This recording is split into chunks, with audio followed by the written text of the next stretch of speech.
Hello dear students of class 9th, welcome to economics class. I hope all of you are fit and healthy.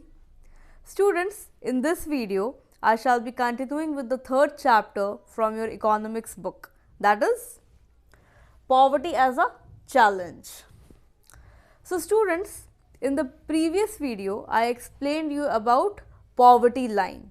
I explained you that how poverty line is estimated, on what basis. Then I told you that we estimate poverty line on the basis of calorie requirement or calorie intake. So, the calorie intake in case of rural areas is fixed as 2400 calories per person per day, and in case of urban areas it is 2100 calories per person per day. And if we talk about the monetary expenditure of poverty line, that means how much amount is considered as poverty line in case of rural and urban areas. Then in case of rural areas it is 816 rupees per month, and in case of urban areas it is 1000 rupees per month. So I hope till here points are clear to everybody. Now students, in this video we shall move to the next topic, and our next topic is poverty estimates.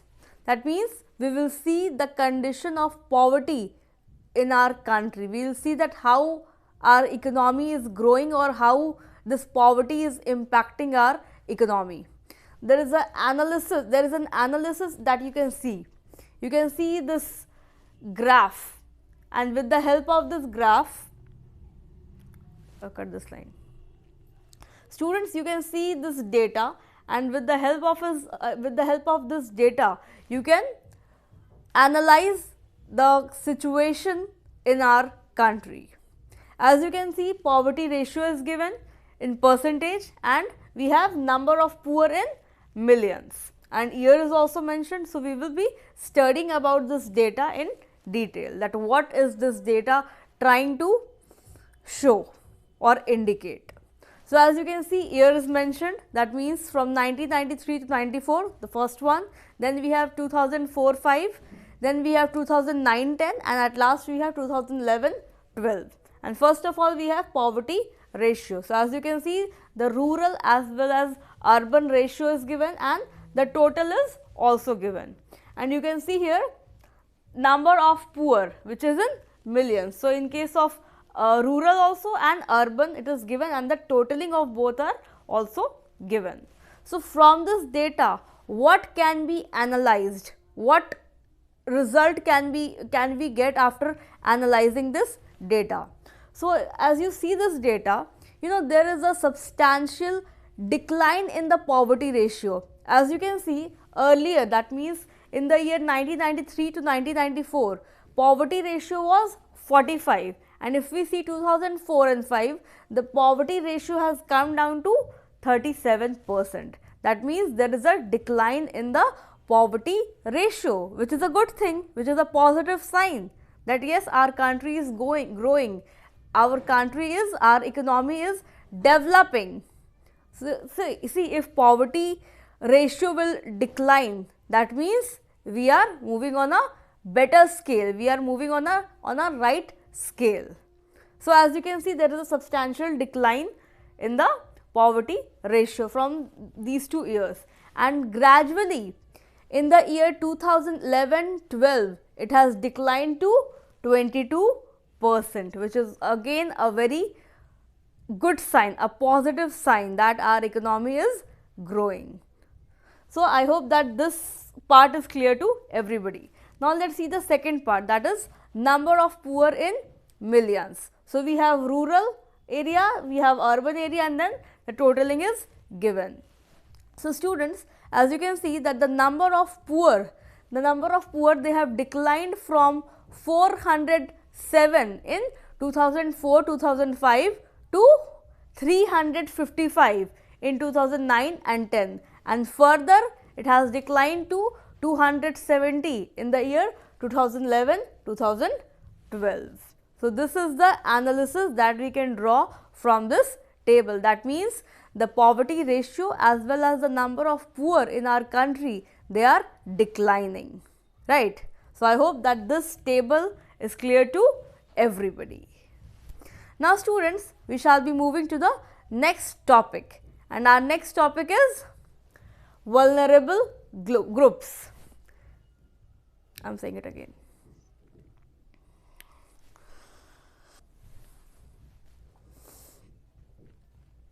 So, students, I feel that this table is clear to everybody. Now, students, we shall be moving to the next topic, and our next topic is vulnerable groups. Students, I have already explained you about vulnerability. While I was explaining you about the social scientists, that means the indicators that are drawn up by social scientists, what they think, what are the indicators of poverty according to them. So, vulnerability was also one indicator. So, I already explained you about vulnerability. Vulnerability means a section of people who are more prone to an attack or harmful disease. They are called as vulnerable or vulnerability. And in this topic, we will study, I will explain you that who are the vulnerable groups, who are the people who are more prone to poverty, who are the people who are basically attacked by this social issue called as poverty. So, students, we will see that who are the people that falls under this group or they fall under this category. So, before that, let me tell you that the proportion of people below poverty line is also not the same for all social groups and economic categories. Now, what do you understand by social groups and economic categories? See, there are several groups that are there in our society. For example, scheduled caste, scheduled tribes, other backward castes. These are some of the social groups that are considered as of lower strata. They are considered poor. Means I am not telling that everybody in that society is poor. All the people who are of scheduled caste or all the people who are scheduled tribes, they are poor. No, this is not so. But I am just telling you a general thing that is often seen. The scheduled caste, the SCs, the STs, they are considered to be of weaker section. They are considered to be of lower strata. So, this is the social, this is called the social groups. That means the groups in which our society is divided. And then we have economic categories. Now, what do you understand by economic categories?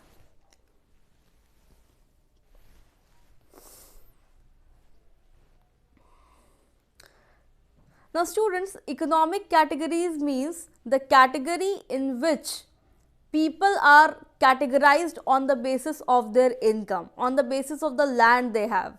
For example, casual labor farm, that means related to rural areas. Then we have casual labor non-farm. Non-farm means the urban areas, that means the people who are working on construction sites, etc. in the cities, in town. So, they are called as casual labor non-farm. So, students, you can see a bar graph is provided to you, a bar graph is given in which the national, in which the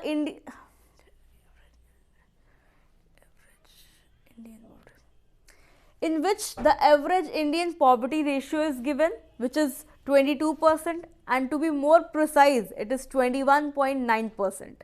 And then we have the percentage of several other social groups and economic categories. Here we have social groups, that is SC and ST, and here we have economic categories, that means casual labor farm and casual labor non-farm, that means urban. So, as you can see that the average Indian poverty ratio is 22%, or you can say 21.9%. But if we see the other ratios, that means scheduled tribes, it is 43%. That means it is much more than the average Indian national, cut this line. That means it is much more than the average Indian poverty ratio. Then we have SC, the ratio is 29%. Then here we have economic categories. First we have casual labor farm, that means the rural areas. So, the percentage is 34%, and in case of urban areas it is also 34%. That means these are the groups who are more vulnerable to, who are more prone to poverty. They are more affected by poverty. So, students, the national average is 22%, but there are more people in our society, but there are more people in our economy who are more poor than the average Indian poverty ratio. They are BPL, that means they are below poverty line. Poverty line is, see, as you can see, it is quite evident that our national average is only 22%, but there are more people who are poor. For example, if I talk about the scheduled tribes, then out of the total scheduled tribes, suppose 100% people are scheduled tribes, or 100 people are scheduled tribes. So, out of those 100 people, 43 of them are below poverty line. Just imagine the situation. Now, if I talk about scheduled caste, then suppose 100 people are scheduled caste, then in that 100 people, 29 people are below poverty line. Now, let us see about the economic categories. Now, if I talk about the casual labor farm, that means in case of rural areas, then 34% people are below poverty line, and in case of urban areas it is 34%. So, this is the complete scenario, that how many people, or what is the percentage of people who are underprivileged, I would say, who are below poverty line. They do not have sufficient income so that they could easily manage their day-to-day life.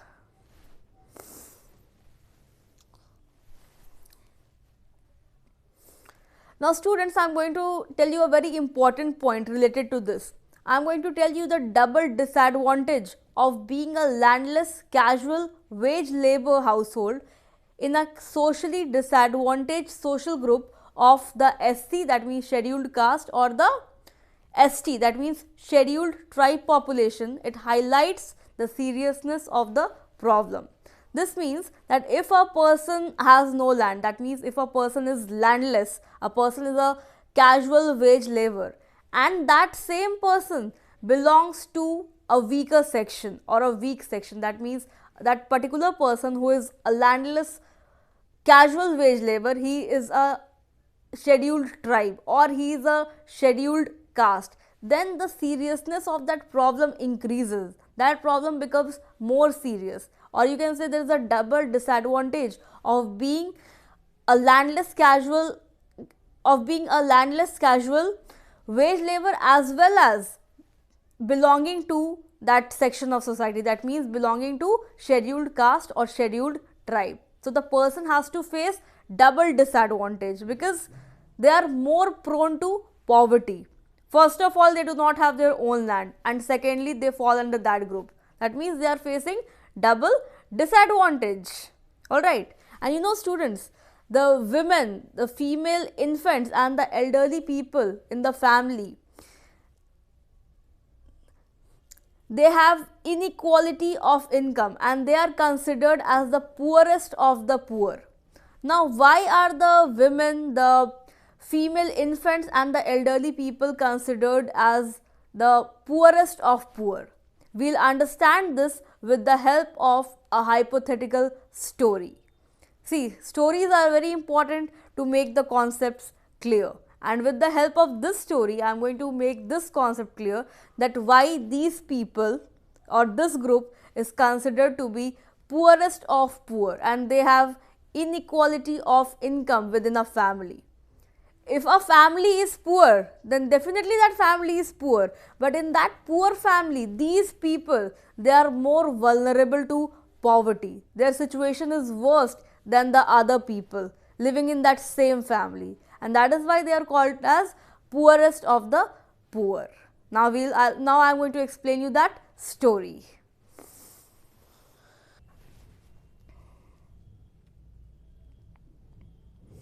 So students, now I am going to explain you this situation with the help of the story of Shivaraman. See, Shivaraman lives in a small village and he is an agricultural labor, and he belongs to scheduled caste society. That means he is facing double disadvantage. First of all, he is a landless labor, he is not having his own land, and secondly, he is scheduled caste. And let me tell you that he belongs to a cobbler community, and he manages to get around 160 rupees per day, but only for about 5 to 6 months. He is not getting work for the entire year, but only for a few months he is able to get work. And his wife Shashikala, she also gets rupees 100 per day whenever she gets work. Very often she does not get work, but whenever she gets work, she is able to get around rupees 100. Now you can see that income of Shashikala as well as Shivaraman is not the same. Shivaraman is getting rupees 160 per day, while this Shashikala is getting rupees 100 per day. This shows inequality in income of male and female. And let me tell you that there are 8 members in his family. First is the elderly mother, who is a widow and she is generally ill. And this